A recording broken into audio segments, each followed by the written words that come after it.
அப்போஸ்தலனாகிய பவுல் ரோமாபுரியாருக்கு எழுதின நிருபம் 5ஆம் அதிகாரம். இவ்விதமாக நாம் விசுவாசத்தினாலே நீதிமான்களாக்கப்பட்டிருக்கிறபடியால் நம்முடைய கர்த்தராகிய இயேசு கிறிஸ்து மூலமாய் தேவனிடத்தில் சமாதானம் பெற்றிருக்கிறோம். அவர் மூலமாய் நாம் இந்த கிருபையில் பிரவேசிக்கும் சிலாக்கியத்தை விசுவாசத்தினால் பெற்று நிலை கொண்டிருந்து தேவ மகிமையை அடைவோம் என்கிற நம்பிக்கையினாலே மேன்மை பாராட்டுகிறோம்.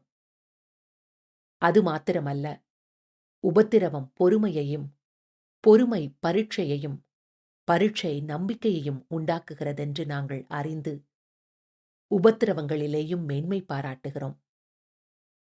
மேலும் நமக்கு அருளப்பட்ட பரிசுத்த ஆவியினாலே தேவ அன்பு நம்முடைய இருதயங்களில் ஊற்றப்பட்டிருக்கிறபடியால் அந்த நம்பிக்கை நம்மை வெட்கப்படுத்தாது. அன்றியும் நாம் பலனற்றவர்களாயிருக்கும் போதே குறித்த காலத்தில் கிறிஸ்து அக்கிரமக்காரருக்காக மரித்தார்.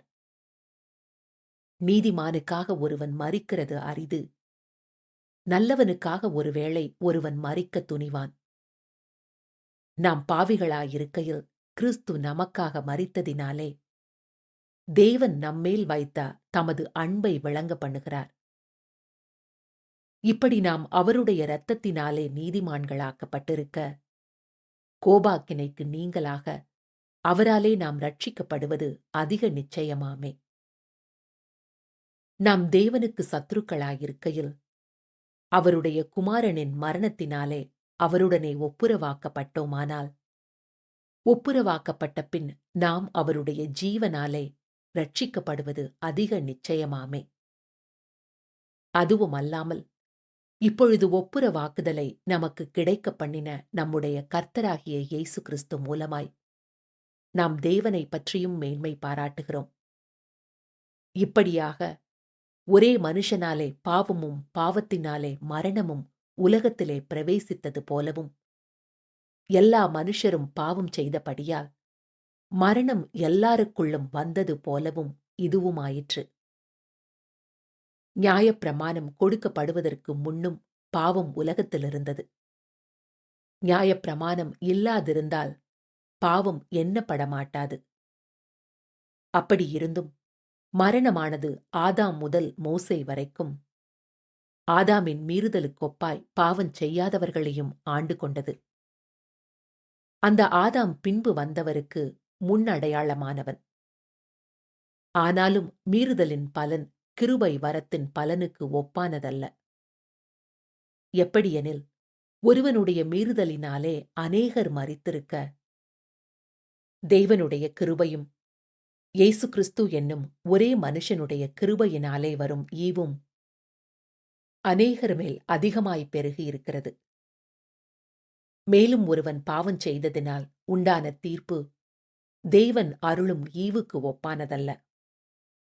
அந்த தீர்ப்பு ஒரே குற்றத்தின் நிமித்தம் ஆக்கினைக்கு ஏதுவாயிருந்தது. கிருபை வரமோ அநேக குற்றங்களை நீக்கி நீதி விளங்கும் தீர்ப்புக்கு ஏதுவாயிருக்கிறது. அல்லாமலும் ஒருவனுடைய மீறுதலினாலே அந்த ஒருவன் மூலமாய் மரணம் ஆண்டு கொண்டிருக்க, கிருபையின் பரிபூரணத்தையும் நீதியாகிய ஈவின் பரிபூரணத்தையும் பெறுகிறவர்கள் இயேசு கிறிஸ்து என்னும் ஒருவராலே ஜீவனை அடைந்து ஆழுவார்கள் என்பது அதிக நிச்சயமாமே. ஆகையால் ஒரே மீறுதலினாலே எல்லா மனுஷருக்கும் ஆக்கினைக்கு ஏதுவான தீர்ப்பு உண்டானது போல, ஒரே நீதியினாலே எல்லா மனுஷருக்கும் ஜீவனை அளிக்கும் நீதிக்கு ஏதுவான தீர்ப்பு உண்டாயிற்று. அன்றியும் ஒரே மனுஷனுடைய கீழ்ப்படியாமையினாலே அநேகர் பாவிகளாக்கப்பட்டது போல, ஒருவனுடைய கீழ்ப்படிதலினாலே அநேகர் நீதிமான்களாக்கப்படுவார்கள். மேலும் மீறுதல் பெருகும்படிக்கு நியாயப்பிரமாணம் வந்தது.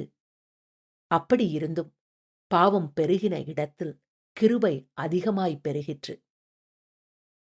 ஆதலால் பாவம் மரணத்துக்கு ஏதுவாக ஆண்டு கொண்டது போல, கிருபையானது நம்முடைய கர்த்தராகிய இயேசு கிறிஸ்துவின் மூலமாய் நீதியினாலே நித்திய ஜீவனுக்கு ஏதுவாக ஆண்டு கொண்டது.